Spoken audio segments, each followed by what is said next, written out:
Olá, seja muito bem-vindo à programação da TV EDD, seja muito bem-vindo à programação da Casa de Vovó Dedé. Eu sou Hamilton Nogueira e, como você já sabe, todas as quintas, sempre às 8 da noite, a gente disponibiliza uma nova edição do programa Acorda, Nós em Rede, porque a gente acredita que cada um é um nó fundamental nessa imensa rede de conteúdo e conhecimento. Estamos aqui, portanto, valorizando os bons conteúdos, as boas questões a serem discutidas e valorizando também você. Nosso tema para a discussão hoje é tecnologia em saúde.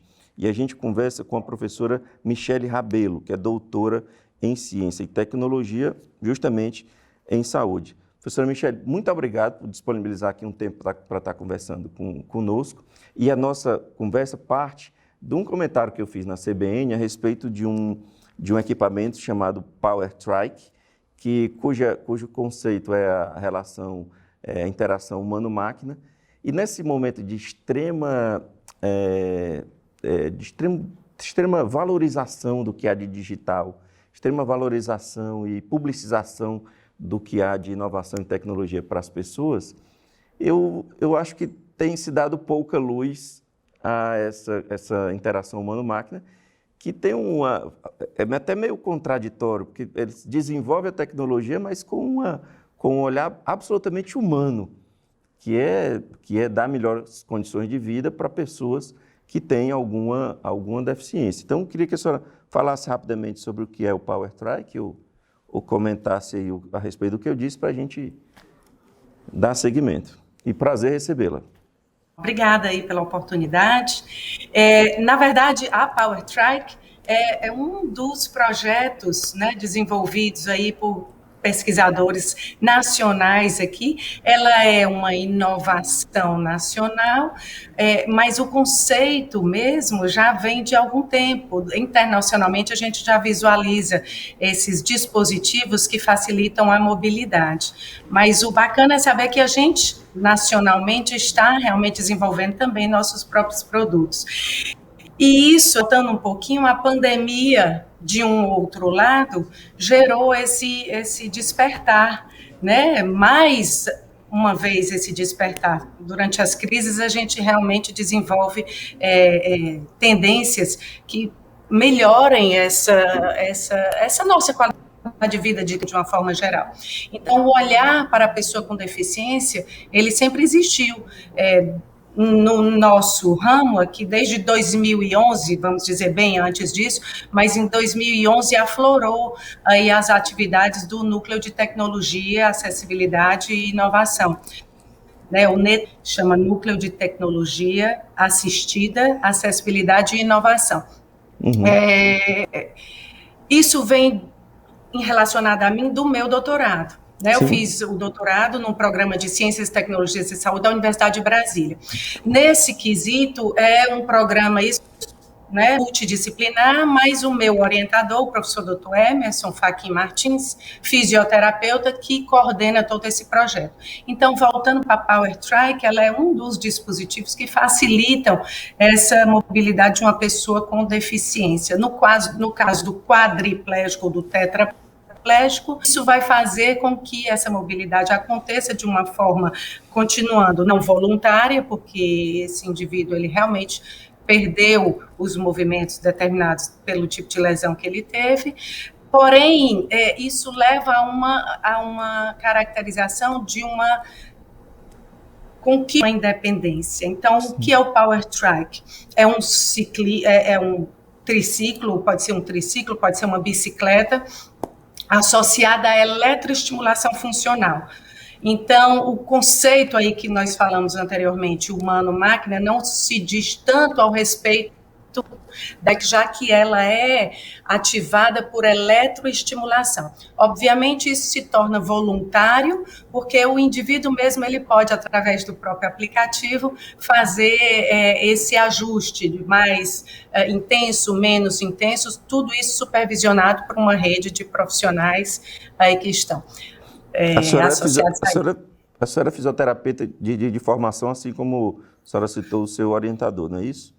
Isso, fisioterapeuta de formação. A quantidade, nós estamos falando, usamos aqui a PowerTrike como gancho, mas a quantidade de equipamentos com essa mesma finalidade que a senhora percebe nas pesquisas, nos centros de pesquisa? É uma quantidade razoável, uma quantidade pequena para o tamanho dos problemas? Como é que a senhora mensura isso? Sim, os nossos instrumentos, né, os protocolos de tratamento para esses determinados tipos de deficiência, eles são bastante amplos. O que desenvolve-se através de tecnologia, o que é que a gente menciona sobre tecnologia? Normalmente o que se vem à mente é algo super inacessível, algo bem tópico, caro, não é? O SpaceX vai lá para o espaço, leva 3 civilians. Na verdade, a tecnologia em saúde, ela também pode ser simplificada para ter olhos lá no front, que é o nosso indivíduo. Né? Desde uma bengala com um tipo de sensor, desde óculos que fazem realmente determinados sensores para o deficiente visual. Nós desenvolvemos, através do NETAI também, palmilhas baropodométricas que mensuram descarga de peso, no caso do hemiplégico. Assim, no Ceará, especificamente, esse projeto da Power Trike, que lá no DF, Minas Gerais, está sendo trabalhado com o paraplégico, o tetraplégico. No Ceará, nós estamos tentando desenvolver isso com o hemiplégico, não é aquele indivíduo que tem metade do corpo paralisado, decorrente de um deles é um AVC. Então, assim, a gama de tratamentos fisioterapêuticos para as pessoas com deficiência é inúmeras, né? É infinita, porém, o que a gente quer é que para o paciente isso seja acessível. Então, as pesquisas acadêmicas, elas devem ter esse ar. Isso vai ser benéfico ao paciente nessa gama final. Isso demora uma série de tempos. A gente está vendo aí, por exemplo, com as vacinas. Né? As vacinas, elas realmente demorariam um determinado de tempo, porém, numa pandemia, isso muda um pouquinho cronologicamente. Mas o nosso projeto, ele realmente é antigo e está se desenvolvendo aí com esse tempo. A minha dúvida, professora, é se esse recorte, ou seja, produção de equipamentos complementares para que melhore a vida de pessoas com deficiência, se isso gera interesse dos pesquisadores. Assim, o que eu queria entender é se tem muita coisa sendo produzida ou não. Existe aí no Brasil, que é o que eu posso falar, a necessidade de colaborações, de parceria. Né? Ninguém faz nada sozinho, especialmente no âmbito acadêmico público. O NETAI, nesse sentido, ele, que eu posso falar, ele se destaca por essa interação. Né? Então, nós temos, além dos próprios que tem no DF, Gama, Planaltina, Ceilândia, que é o meu campus de formação, a parceria com empresas, a parceria com o sistema privado, a própria Visuri, que é essa empresa startup que desenvolve a Power Trike, ela tem um professor, um engenheiro eletricista, né, que faz essa multidisciplinaridade fomentar. E isso é para ser mais divulgado, é para ser de maior interesse. Se você me pergunta assim, se estamos satisfeitos, obviamente não, a gente tem que buscar mais parceria, temos que buscar mais interdisciplinaridade. Então, o NETAI, nesse sentido, ele tem o apoio do governo federal, é um projeto que iniciou a nível acadêmico, lá no curso de fisioterapia, depois aumentou a nível de Universidade de Brasília, e aí saiu dos muros acadêmicos para essas empresas parceiras e professores também internacionais e nacionais. Aqui estou eu, do Ceará, junto com esse pessoal. A senhora mencionou a Visuri, né? E eu tenho, por conta da coluna e por conta do CBN, eu tenho percebido muitos projetos já com empresas privadas financiando, ali do lado, acompanhando, etc., para que o produto seja levado ao mercado, o que é uma notícia ótima, porque tem que ser assim mesmo. E isso a gente não ouvia falar há cerca de 10 anos. Teve um novo marco regulatório, que isso passou a ser regulamentado e ampliou na verdade, tornou clara essa participação, né? E eu acho que isso é uma boa notícia. Então, eu queria que a senhora falasse um pouco sobre o interesse do capital privado, da empresa privada, junto com pesquisa. E aí, assim, é do escopo que a senhora quiser, independente de ser no seu escopo, né? Uhum. Na verdade, os meus mestres, eles estariam mais aptos para falar isso, né? Mas isso vem do que a gente trabalha, dos fomentos, né? Vamos de universidades, existem os editais, né? que buscam essas parcerias. E eles... como é que se diz? Eles estimulam, né? Olha, vamos fazer agora, eu acho que as pesquisas em relação ao coronavírus, em relação, né? Então, existem momentos, editais pertinentes à melhoria da qualidade de vida da pessoa com deficiência, isso realmente vem bem abrangente, e nisso estamos engajados desde o início. Então, é buscar esses eventos, é buscar, né, no nível mais simples, é buscar esses recursos para fazer isso a nível de universidade. Buscando empresas e startups interessadas, isso já configura um novo nível. Né? Então, a Visuri realmente, essas empresas que trabalham essas tecnologias inovadoras, eles desenvolvem os dispositivos e jogam, né, no nosso âmbito para a parte acadêmica, a fim de fazer todos os protocolos de teste. Isso deixando claro que vai desde o pedido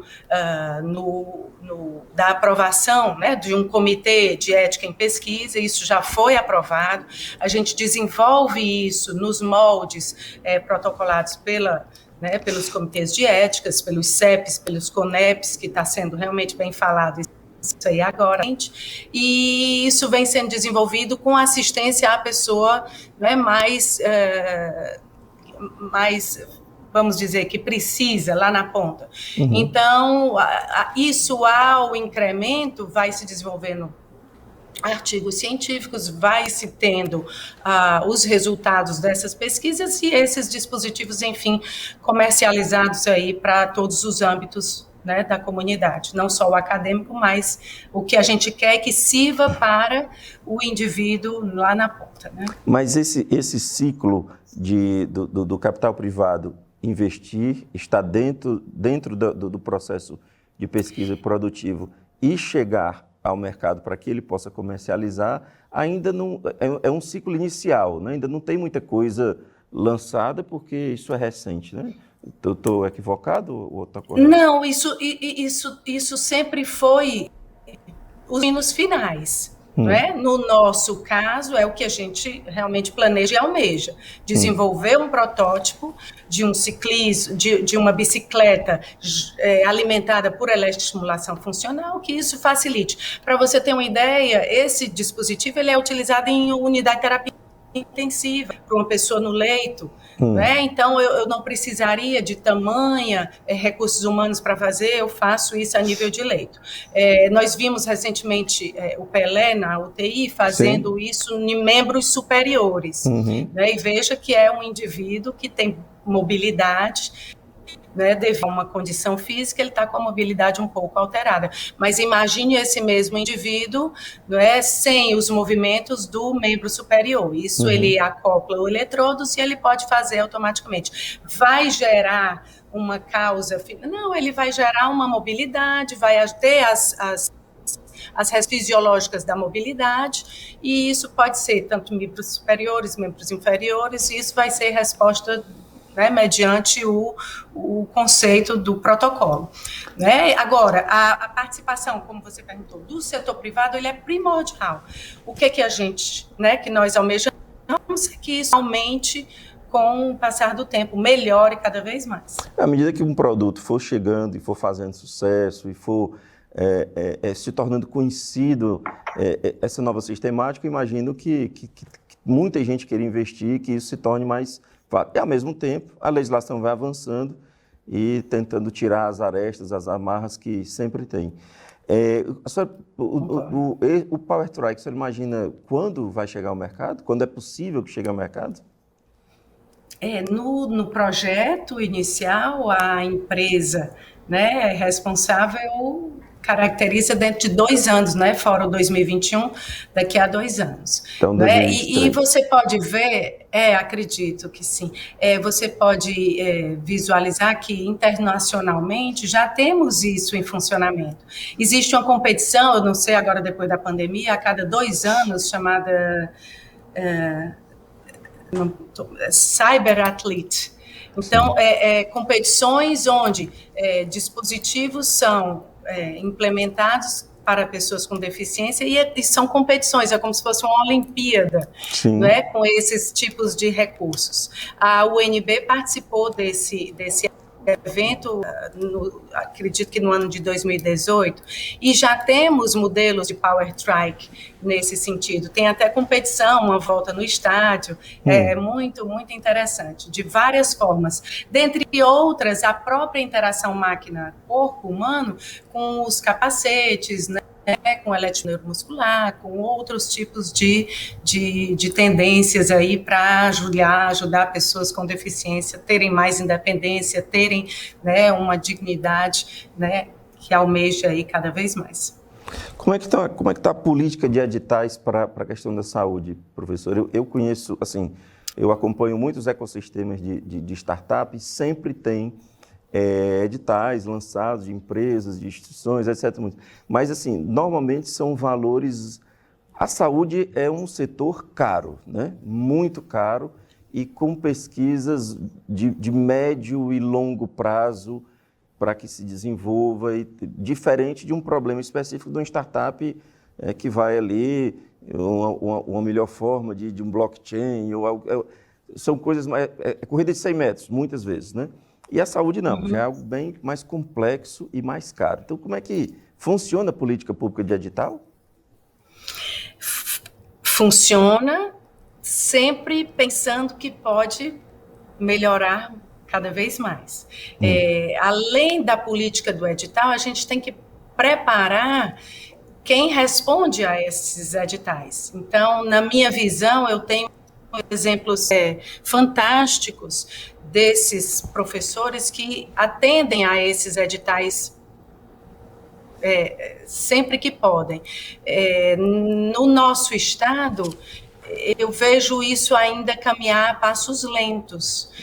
No Ceará, eu vim de universidade privada, que é uma outra realidade, infelizmente. Né? Tenho colegas que respondem muito isso a nível de universidade pública. Né? Meus colegas da UFC atendem perfeitamente. A minha visão, uma visão um pouco modesta de quem não entende muito da resposta desses editais, é que precisa também desse tipo de formação, né? Como acadêmicos. Então, eu vejo que a gente ainda precisa, além de ter o edital, que, na minha visão, pode melhorar, a gente, na resposta do pesquisador a esses editais. Então, são duas coisas que devem caminhar juntas. A gente viu realmente que teve uma queda, né, nesses últimos anos aí, em relação aos editais, em relação ao fomento à pesquisa, em relação à própria bolsa. Eu fui bolsista no mestrado, fui bolsista no doutorado. Eu sei muito a necessidade de quem recebe para estudar, recebe para desenvolver. E isso a gente está vendo cair consideravelmente nos últimos anos. Então, a gente espera que aumente os recursos para a iniciação científica, para as pesquisas acadêmicas e aumente as ideias de fomento para esses editais, porque é só assim que o mundo se desenvolve. E não pode ficar atrás e nem fica. Né? E por falar em mundo e em desenvolvimento, como é que está hoje a formação do profissional de saúde para um mundo completamente novo, necessidades mais digitais? E pode ser preconceito da minha parte, pode ser um engano, um equívoco grande, se for, só fique à vontade para dizer, é que há uma formação muito convencional do pessoal da saúde. Então, como é que a senhora vê essa preparação das pessoas para algo absolutamente novo?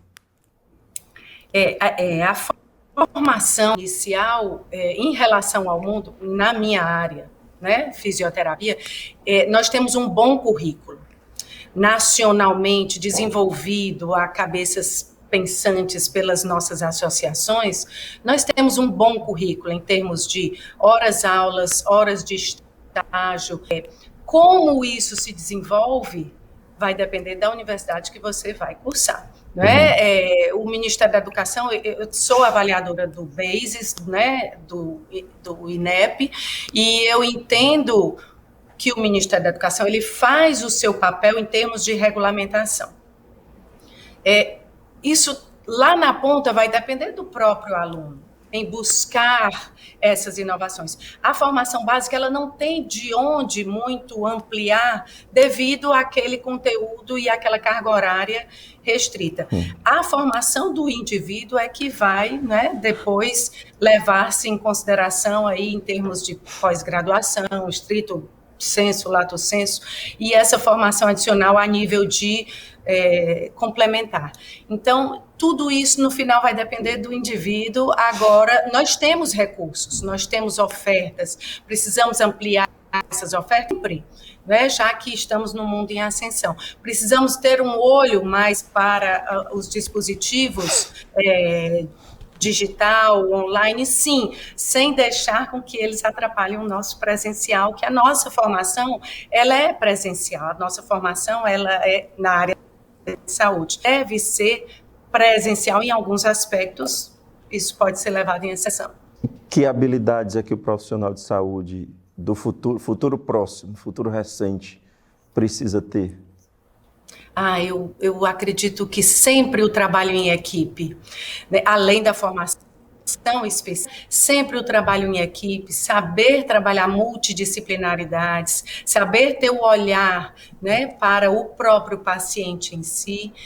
Então, essa multidisciplinaridade, nós hoje trabalhamos no NETAI, no MTEC, que é o braço do NETAI, no Ceará, nós trabalhamos com enfermeiros, nós trabalhamos com TO, fisioterapeutas, trabalham, né, com outras disciplinaridades que assessoram e que fazem juntamente o tratamento com o indivíduo naquela determinada patologia, naquela determinada lesão. E isso nunca deve ser minimizado, estimado.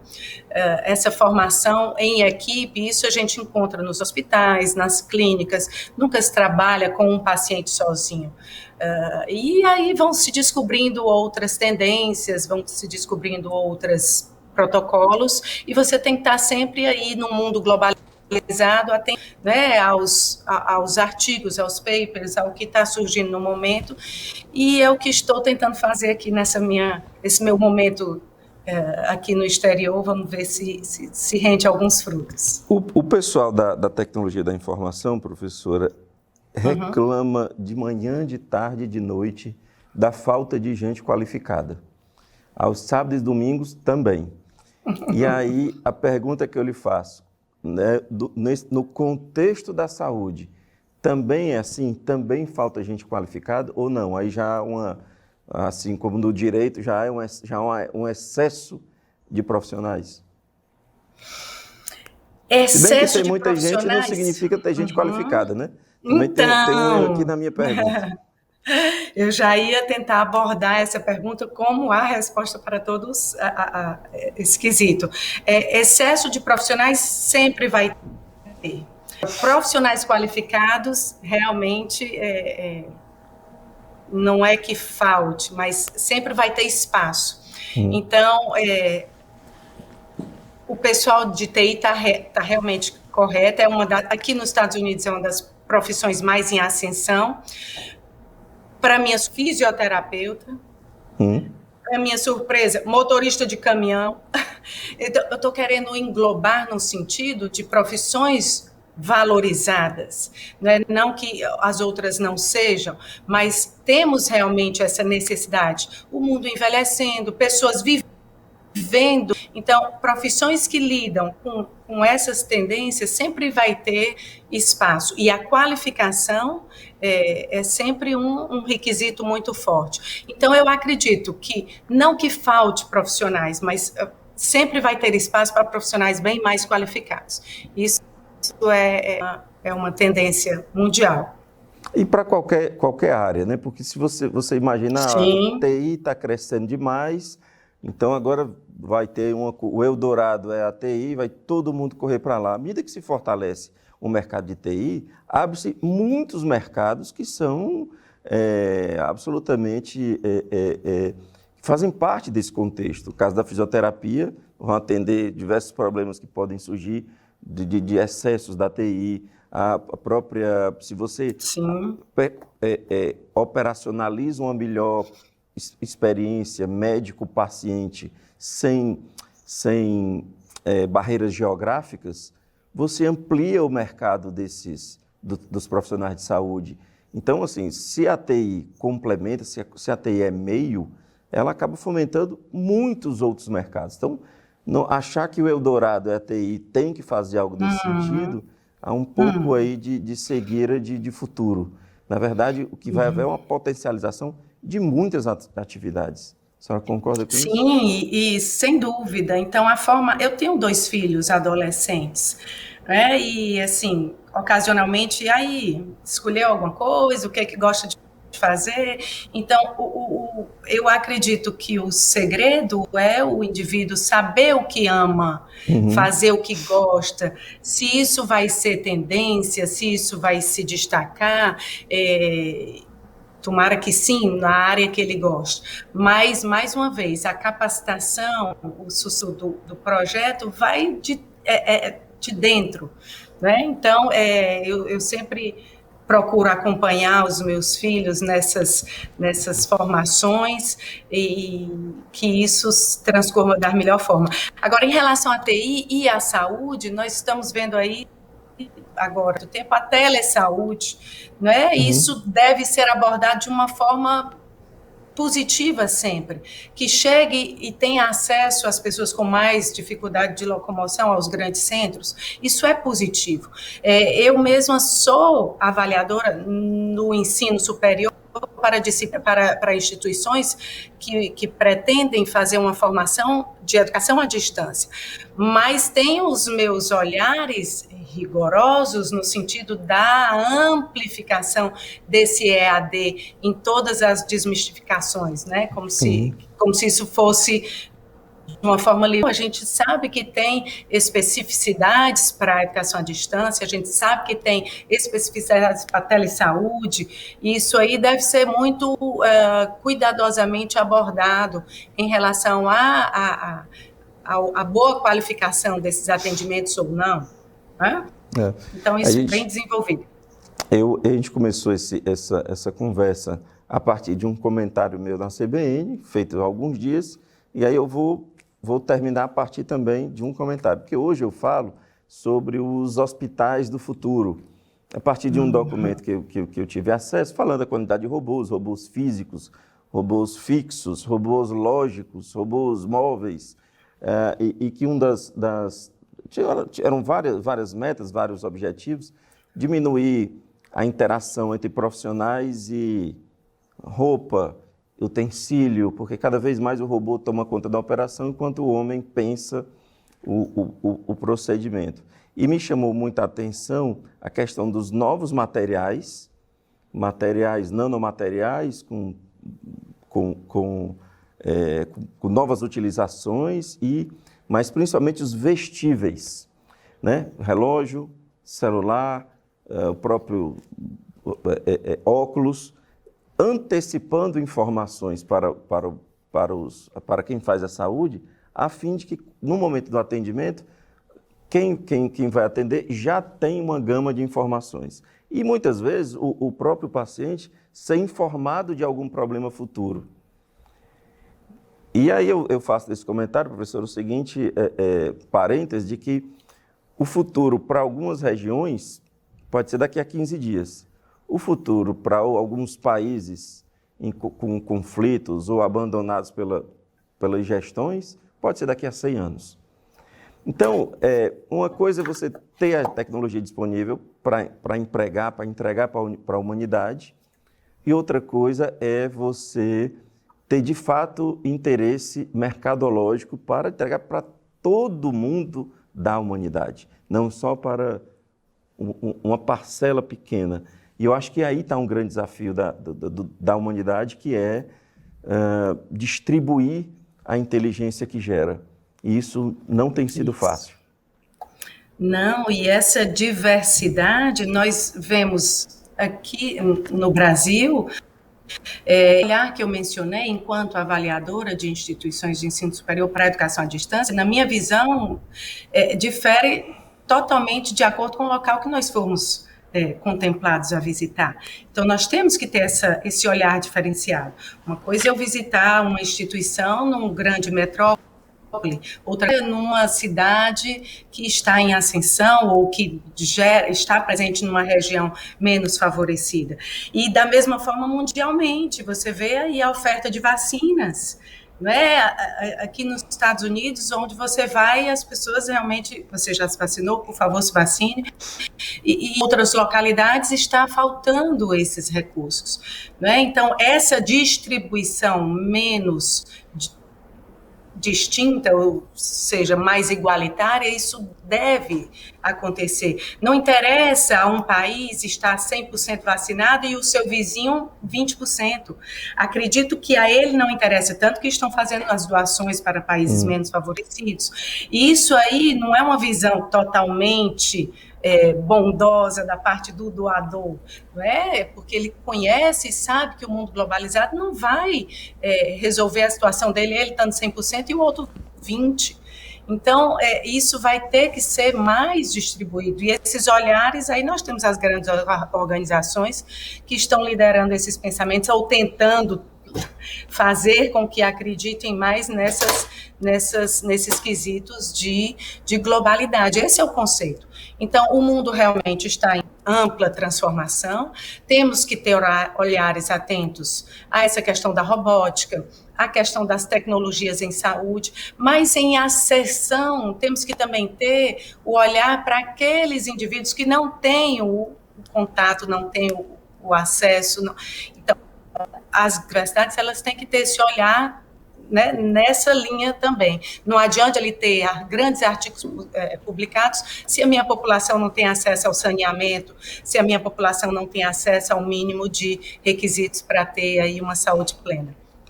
Né, o meu pensamento.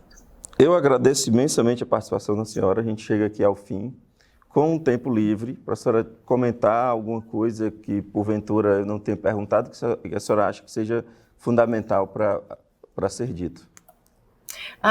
Eu realmente agradeço aí esse momento e eu me coloco aqui, já que estou fazendo o que sempre gostei de fazer, que é a parte acadêmica. Eu realmente me realizo como pesquisadora, como orientadora de alunos, como professora lá na linha de frente, como eu gosto de chamar. Agradeço ao professores que agora são meus colegas da Universidade de Brasília, aos meus colegas da Universidade Federal do Ceará, e assim, eu não trabalho sozinha, pelo contrário, eu estou aqui simplesmente fazendo uma ponte, né, desses grandes pesquisadores, desses grandes mestres que estão aí nessas universidades, colocando esses novos alunos, como eu fui um deles. Então, a parte inicial é a parte de iniciação acadêmica, a pesquisa científica, e aí você vai se descobrindo. Então, eu realmente gostaria de agradecer aí a Universidade de Brasília, a Universidade Federal do Ceará, a Universidade Federal do Ceará, a Universidade de Brasília, que é de onde eu tenho essa minha entusiasmo, esse meu entusiasmo do dia a dia. Conte comigo. Igualmente, professora, eu agradeço imensamente a sua disponibilidade. Foi um imenso prazer conversar com a senhora. Eu agradeço também você que nos acompanha, lembrando que todas as quintas, sempre às 8 da noite, a gente lança uma nova edição sempre inédita do programa Acorda. Muito obrigado pela boa companhia e até a semana que vem. Tchau, tchau.